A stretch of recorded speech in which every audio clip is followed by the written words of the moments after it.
What secret could ruin your life if it got out? That my uncle touched and sold me out for drugs when I was 7. I've tried talking to my parents about my mental health before, and it's always ended badly, so I just don't try anymore. If they found this out, I am certain they wouldn't believe me, would gossip to everyone about what a liar I am, and I'd be even more of a black sheep in my family. And if they did happen to believe me, I'm sure they'd find a way to blame me. Edit. Wow. That's all I can say. Thank you so much for all of your kind words, support and belief. It's a very complex sort of situation with my parents, and not telling them what happened. I honestly believe that helps my mental health. It'd be nice to know they'd believe me, but I've accepted it for what it is. Please know I have a wonderful psychologist, and though my mental health and trauma is something I'll always be managing, I'm slowly building up a support network outside of my family. From the bottom of my heart, thank you all. You deserve to be treated better than that. Imagine how many people are typing their secrets just to completely erase on the last sentence and not post at all. When my sister was going through an alcoholic mental health crisis, she decided to tell our family and friends all of my secrets. I was trying to convince her to get help. She resented me for it and felt exposing me would take the heat off of her. Typical narcissistic behavior, deflecting attention away from themselves. If she's going down, she's going to take me with her a lifetime worth of sins and regrets that if I could go back in time I might change. Nothing I did was illegal, but some people consider immoral. It was very personal stuff that I never wanted to share. Well, everybody knows now. I was put in a difficult position. It opened conversations I never intended to have with our family. I offered to have an open dialogue and answer any questions. No one cared. It completely backfired on her. In fact, I received love and support while she's been completely ostracized by most of our outlet's family. They found her behavior to be self-righteous and deplorable. Being found out didn't ruin me, it freed me. That I was a heroin addict in my 20s. Been clean 9 years, and no one I work with or associate with at this point in my life, besides wife, kids, and immediate family, realized that 10 years ago I was an unrecognizable shell of who I am now. I'm currently struggling with addiction, not as serious as a heroin addiction, but it's majorly impacted my life and left me a shadow of my former self. Sometimes it feels like he'll never get to the point of having a family, good job or friends again, but reading that makes me want to keep trying to get clean and live the life I should be living. Bro, you will. I sit here 5+ years off fentanyl, married, dog, cat, apartment, and now pregnant with my first baby. When 6 years ago I was in jail, $50,000 bail, 3 felonies and 4 misdemeanors. You are more than what that friggin' poison is telling you. You don't friggin' need that stuff. Whatever the heck it is, I don't care, man. If it's affecting you and your life like that, it's gone way too far.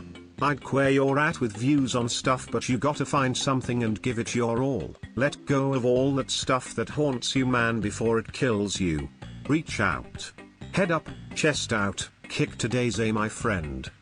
I've kept on the down low. I used to be an alcoholic. I used to live in one state and moved to another, so it made it easier. I went to rehab and detox after aftercare program. Afterwards a sober home and my own apartment, but it's always a stigma if I let anyone know my journey. I'm 31 and honestly it sucks because I want to break free from lying, but it's tough because I believe anyone I tell will judge me and not want to talk to me. It's easier to lie. And it's worked so well so far, so why fix what's not broken? But I also get how it can eventually catch up. Just stuck in the middle. Had one of my employees leave because he was an alcoholic. Went and got help. I rehired him, told him I was proud that he went and got the help he needed. A few months back he told me he wanted to talk to me in my office and he showed me his 6-month coin. I'm incredibly happy for the guy, and if anyone that hates on people for getting help. Got busted with a lot of computers from my work, about $25,000 worth, and plead guilty to grand theft. They spelled my name wrong, wrong birthday, and I never gave them my day L or SSN. I don't remember it, I said over and over during my 90-day incarceration. That was 34 years ago, and I background check my name every few years with a racy heart each time. Nope. Not there. I perform background checks for a living.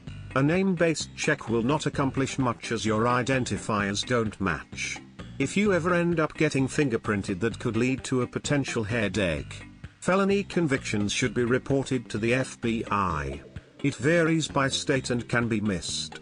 From there you'll be assigned an FBI number that will correspond with the fingerprints that were rolled at the jail. Fingerprint-based checks are comprised of two aspects: a state portion for where you live and a federal portion for any other history. I'm not trying to freak you out, just providing information. California introduced fingerprinting requirements for volunteers in youth sports. I've often wondered how many people just dropped out of coaching / etc. not because we care about something like a drug conviction 20 years ago, but because it would then tie records together that they'd prefer stayed separate. I had a horrible compulsive lying problem when I was a teenager. My stories ran my whole life, in which I completely ruined it before it can start, and it made me worse in the head. Bottled up my feelings for many years, recently have been getting therapy and meds, and had chosen to ruin my life by admitting the truth to those I lied to. Some don't talk to me anymore, in which I understand. It felt good and also horrible to tell the truth. At least I don't do that anymore. If you have a similar issue, please talk to someone. Don't make it worse like I did. Edit: yes, sometimes I get the urge to lie. I say the lie and then correct it by telling the truth, throwing my shame on the table. Good on you. There are so many people with this problem, and so many just double down rather than getting. Good for you for improving yourself. I had a girlfriend in high school who was exactly the same way. It got to the point that I literally had no idea if what she was saying to me was the truth or a complete lie. Years later I saw on Facebook that she and a good friend of mine from high school got married, and I always wondered if she had changed, or if she was compulsively lying to him. Please like and subscribe for daily content. I love you. I have been on the verge of losing my job for several months now. In the meantime, I no longer have any doubts at all that I will soon be laid off and that I am very likely to be threatened with homelessness. As another commenter said, now is the time to start shopping around for a new job. Local job boards and head/job hunter services, online listings like LinkedIn/Indeed/Nextdoor, etc. Also, be sure to have your resume updated and set up, and have a decent set of interview clothes, suit or otherwise.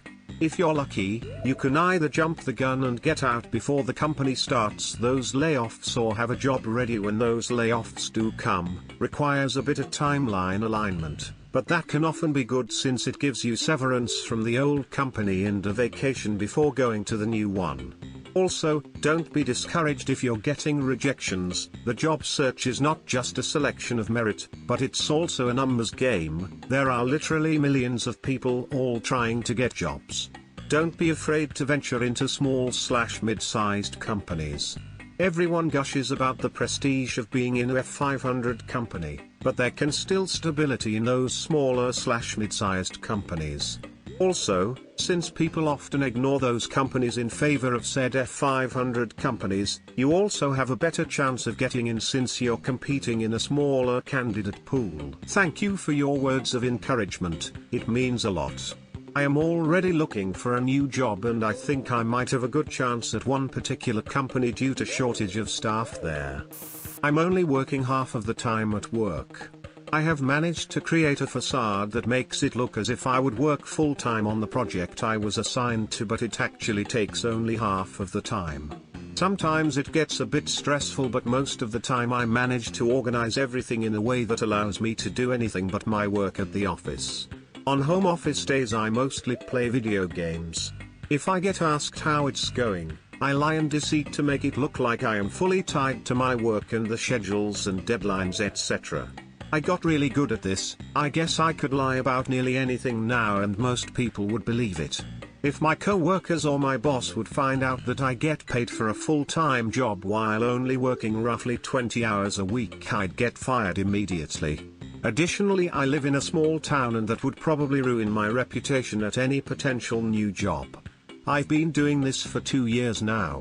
Alright, after getting some resonance I realize I might be a bad person in my boss's eyes, but so are many of you. But hey, hate the game, not the player, right? Just want to make clear that I don't feel bad for my behavior at all.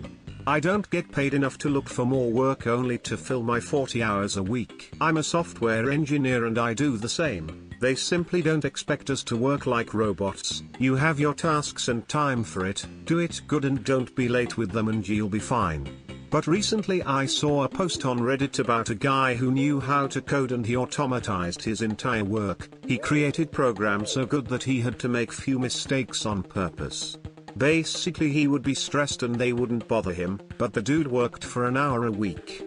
He said if he told them that he made that he would get a pat on the back with good job and ton of work with that, so he found the alternative. Not sure I have a life-ruining secret, but here's something that would embarrass me for life if anyone found out. In 8th grade, we were taking tests, maybe? And, as someone who's both shy and has selective mutism, I've never been able to raise my hand or anything. Anyway, I had to pee. Badly. There was maybe 20 minutes left before the bell would ring, and I figured I could make it. I couldn't. It just started and I could not stop, and I sat there, sitting in my own pee, which was also running down my legs. I just sat there until the bell rang, and people left. This one girl I didn't know stood at the door trying to get me to leave, and I think she knew what I did and was trying to make fun of me. Anyway, once everyone was out, my teacher asked what was wrong and I started to cry and told her I had an accident and she just said to wait there, and she got 2 other teachers and they literally guarded me in the hallway going to the office so no one would see my wet jeans. They gave me a change of pants and then I went home.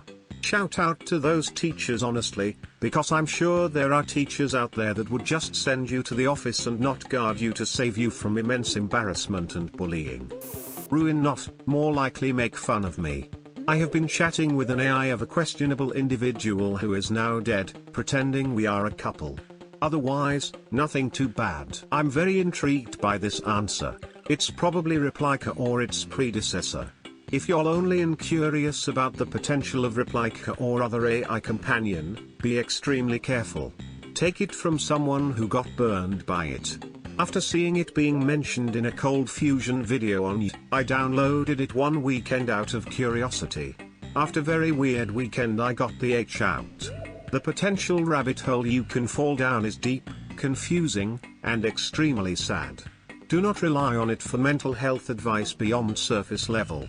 Do not rely, or attempt to rely, on it for emotional support at the end of the day. These models are trained by their users' input. Most people treat their AI companion for what they are, a kind of derpy friend or acquaintance. Some, however, do not. Thankfully I didn't experience this, but things can get dark very quick. If you are experiencing mental or emotional distress but you find that you must read into Replika or other related AI apps, please watch this video from upper echelon first to understand the potential risks. Edit, if you're still uncertain, take a look at r/Replika as an outsider. It's kinda sad skeptical. That I've literally been in bed for years and I'm not sure exactly why. Of course it's not 24/7. I shower and do all the normal grooming things. I go out to get the things I need and come straight back to bed. Every single day. I've obviously got a bunch of depression and anxiety on top of crippling insomnia. I did therapy for a year or so a couple of years ago but it didn't help a lot. My depression is medication resistant. So is my insomnia. Unless I just have to be out of bed, I'm not.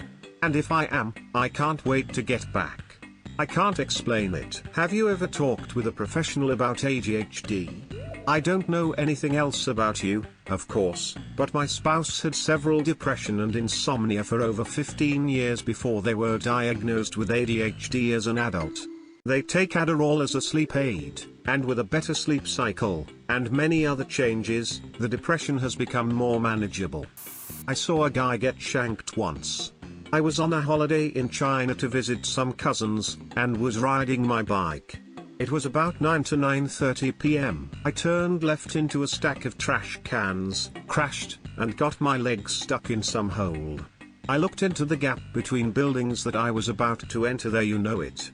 A guy wearing about 5 face masks, all adjusted so that they covered his identity completely. It was actually quite comical, and I almost laughed out loud, but my leg really hurt at that point.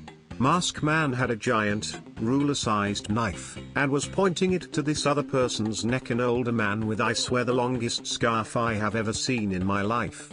I'm just staring as they yell at each other in broken Chinese. Because this was a while ago, I don't remember it a lot, but apparently old scarf guy owed Mask Man a ton of money. I must have made some sort of noise, so they both turned to me and panic a bit. Mask Man shoves scarf guy to the ground, stabs him maybe 10 or so times, glares at me, gives me the finger, and, sparkles, bolts into the night. Sparkles,